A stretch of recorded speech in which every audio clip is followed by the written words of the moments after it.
Polisi menggelar prarekonstruksi kasus pembunuhan bapak terhadap kedua anaknya di Medan, Sumatera Utara. Pelaku yang merupakan bapak tiri korban memeragakan 17 adegan saat dirinya menghabisi nyawa korban. Setelah sempat melarikan diri, polisi akhirnya berhasil menangkap pelaku pembunuhan keji dua bocah kakak beradik di Medan, Sumatera Utara. Polisi pun menggelar prarekonstruksi kasus pembunuhan. Pelaku yang tidak lain adalah bapak tiri korban memeragakan 17 adegan saat dirinya dengan sadis menghabisi nyawa kedua korban yang berusia 10 tahun dan 5 tahun.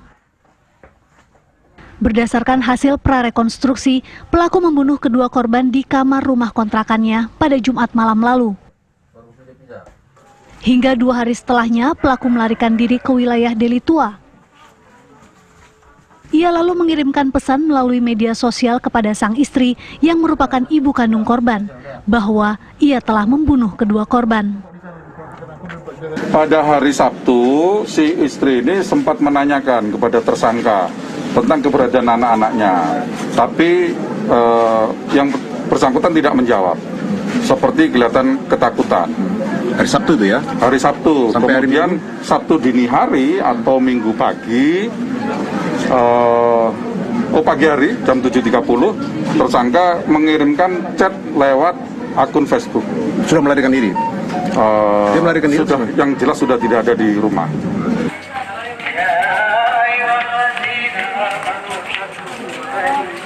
Sementara itu, isak tangis keluarga pecah saat 2 jenazah kakak beradik Ihsan Fatahila berusia 10 tahun dan Rafa Anggara berusia 5 tahun yang menjadi korban pembunuhan keji bapak tirinya sendiri tiba di rumah duka. Anaknya yang sekolah tiap hari, anaknya pergi sama-sama. Kawan-kawannya baik kali dia, anaknya memang baik, sangat-sangat baik. Tapi anak-anak ini udah memang Pak udah kayak tertekan. Siapa nama kita, Bu? Bu, jadi harapan untuk pelaku yang sudah ditangkap ini apa, Bu? Bunuh, Pak. Mati dia, Pak. Anaknya nggak berdosa, nggak surga, Pak. Dua nyawa, Pak, yang dihitungannya sampai hati kali. Keluarga menuntut agar pelaku dihukum seberat-beratnya.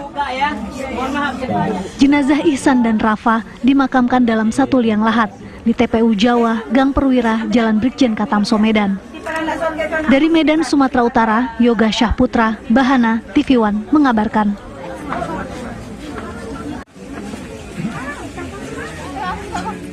Untuk mengetahui perkembangan terkini penyelidikan kasus pembunuhan bapak terhadap 2 anak tirinya, kami ajak Anda pemirsa bergabung dengan rekan kami Nofri Afandi di Medan, Sumatera Utara.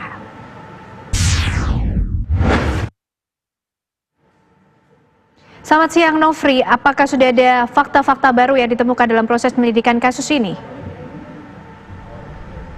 Ya baik pemirsa, tersangka pelaku pembunuhan 2 bocah yang diketahui seorang ayah tiri dari kedua bocah ini saat ini sudah berhasil diamankan oleh pihak kepolisian dan saat ini sedang berada di Polsek Medan Kota, di mana diketahui motif pembunuhan ini hanya karena hal sepele, di mana sang anak ini ingin dibelikan es krim begitu, namun sang ayah marah dan bisa sampai membunuhnya. Dan saya akan menanyakan langsung dengan pihak kepolisian. Saat ini saya sudah bersama dengan Wakapolres Tabes Medan AKBP Irsan Sinuhaji untuk mengetahui sebenarnya apa penyebab pastinya hanya karena ingin dibelikan es krim sang ayah tega membunuh kedua bocah ini. Selamat siang Pak Irsan.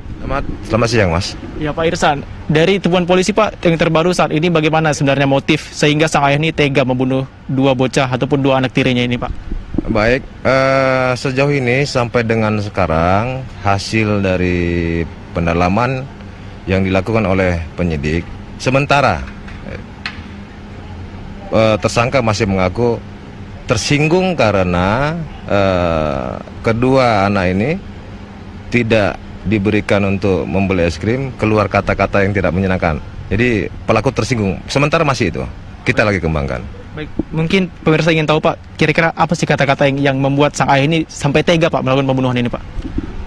Jadi hari Jumat malam kedua anak ini mendatangi bapaknya, kebetulan ini bapak tiri ya. Mereka sedang santai di ruang keluarga sambil menonton TV, minta dibelikan es krim. namun dijawab oleh pelaku nggak punya uang. Nah, namanya anak langsung spontan dijawab, udah nanti bilang mama lah cari bapak baru.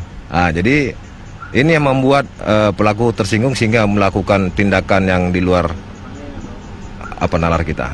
Baik Pak. Nah diketahui kan pembunuhan terjadi pada hari Jumat ya Pak ya. Kan sudah 2 hari berarti sang anak tidak bersama ibunya begitu. Kok bisa Pak sang istri tidak mengetahuinya bahwa sang anak sudah tidak ada dan baru menyadari setelah diberikan pesan singkat melalui Facebook Pak. Dari teman polisi bagaimana Pak? Memang dari hasil penyelidikan kita juga, terus kita juga ambil keterangan daripada beberapa saksi-saksi. Istri daripada pelaku ini memang kebetulan bekerja. Jadi yang lebih banyak merawat anak ataupun waktu yang lebih banyak ini adalah si suami. Nah, jadi karena sudah terbiasa anak dititipkan oleh suami, kecurigaan itu awalnya tidak ada. Namun ketika si ibu korban ini pulang, menanyakan si bocah mana nih, kan gitu. Ada rasa ketakutan, tetapi tidak disebutkan oleh pelaku bahwa dia sudah melakukan pembunuhan. Sesaat setelah itu pelaku pergi, baru dia mengirim pesan melalui messenger Facebook kepada istri pelaku bahwa anak tersebut telah dia bunuh dan dia buang di selokan di belakang salah satu sekolah di wilayah Kota Medan. Baik, terima kasih Pak Irsan atas informasinya. Ya pemirsa, itulah tadi bagaimana sebenarnya motif pembunuhan ini terjadi dan saat ini tersangka sudah berada di Polsek Medan Kota. Tadi kami juga mencoba untuk ingin berbicara dengan tersangka, namun saat ini Polsek Medan Kota belum memberikan izin karena ingin menjaga perasaan sang istri yang mungkin saat ini belum stabil akibat kehilangan 2 anaknya. Dan diketahui bahwa tersangka saat ini disangkakan pasal 338 dan 351 ayat 3 Undang-Undang Nomor 35 terkait kasus pembunuhan. Saya kembalikan ke Jakarta. Terima kasih Nofri Afandi, informasinya langsung dari Medan, Sumatera Utara.